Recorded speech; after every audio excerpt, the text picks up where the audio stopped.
حیرت ہے، ملک کے لا اینڈ آرڈر سے بغاوت کرنے والے برداشت نہیں اور ہونے بھی نہیں چاہیے، کیونکہ امن عامہ ہے تو ایمان ہے۔ لیکن مذہب کے بنیادی رکن ختم نبوت کا انکار کرنے والوں کو چار دیواری کے اندر سب کرنے کی اجازت ہے، اور یہ چار دیواری کی اصطلاح اتنی وسیع ہے کہ اس میں گھر کی چار دیواری سے ادارے، عمارتیں، شہر، صوبے، ملک اور ساری دنیا ہی تو شامل ہے، کوئی حد و حدود ہی نہیں ہے۔ چار دیواری کے اندر جیلی نبوت کے پیروکاروں کو تو ہر طرح کی اجازت دی جا رہی ہے، لیکن سچی ختم نبوت کے پیروکاروں کو اجازت نہیں۔ مدارس میں کام کرنے والے، مساجد کے منتظمین، ان پر دائرہ کار تنگ کیا جا رہا ہے اور جیلی نبوت کے پیروکاروں کو چھوٹ دی جا رہی ہے۔ نہایت دکھ اور افسوس کے ساتھ میں اس بات کا اظہار کر رہی ہوں کہ گاہے بگاہے انتہائی ذمہ داران لوگوں کی طرف سے مدارس کے خلاف من گھڑت باتیں پھیلائی جاتی ہیں۔ ان مدارس کا ریکارڈ پاکستان میں بھی کوئی نیا نہیں ہے اور 1400 سال سے ان کی مثالی تاریخ ہے۔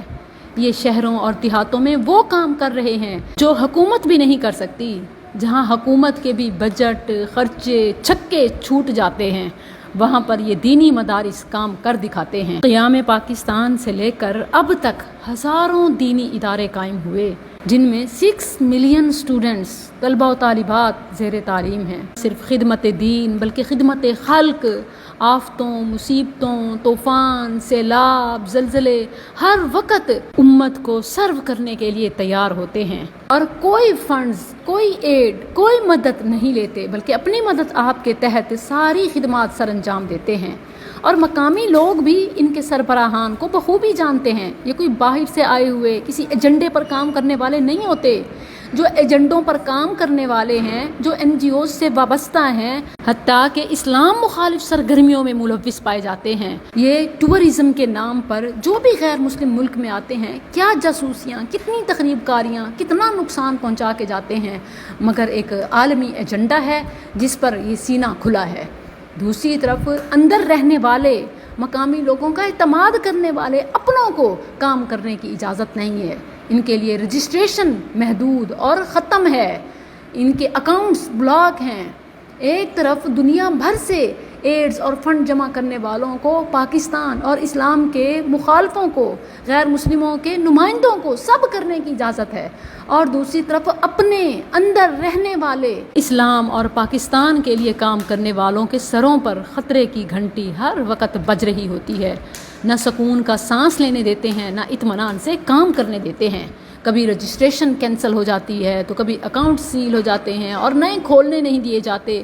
مطلب وہ اگر خود کام کرنا چاہیں، سیلف سروس دینا چاہیں، اوبویسلی بینک کے بغیر، ٹرانزیکشنز کے بغیر کیسے کام ہو سکے گا؟ یہ سب الاؤڈ نہیں ہے۔ اور دوسری طرف ختم نبوت کے چوروں کو سب اجازت ہے۔ ریاست کے اندر ان کی ریاست، انڈر گراؤنڈ ان کی سرگرمیاں، حتیٰ کہ طاقت، اسلحہ اور اس کا استعمال ہر شہری کو معلوم ہے، عام مشاہدے میں ہے۔ مجھ تک یہ رپورٹس آئی ہیں، لیکن اداروں کو کیا معلوم نہیں؟ اچھی طرح معلوم ہوتا ہے، ان کی ناک کے نیچے ہوتا ہے، بلکہ سرپرستی میں ہوتا ہے۔ سچ کہوں تو یہود و نصارہ کا اشارہ جو ہوتا ہے، اور ان خداؤں کو خوش کرنے کے لیے مدارس کا ڈرامہ رچایا جاتا ہے۔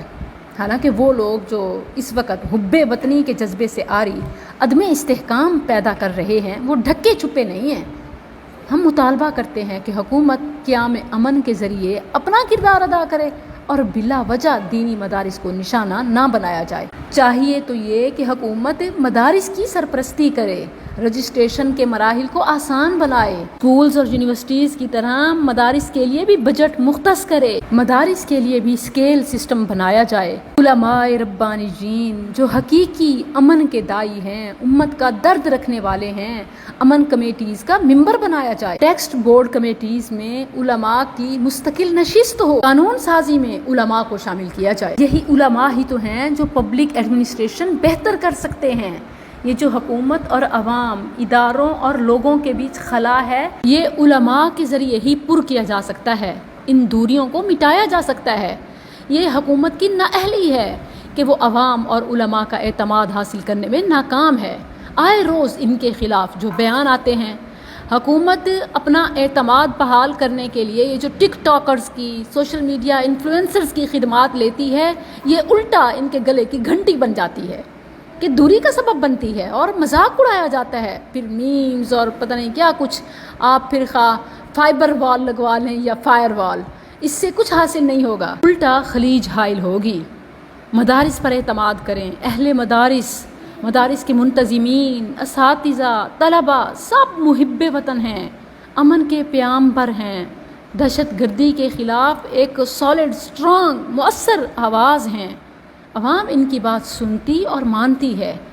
حکومت اپنا بیانیہ مدارس کے ذریعے آسانی سے نافذ کر سکتی ہے.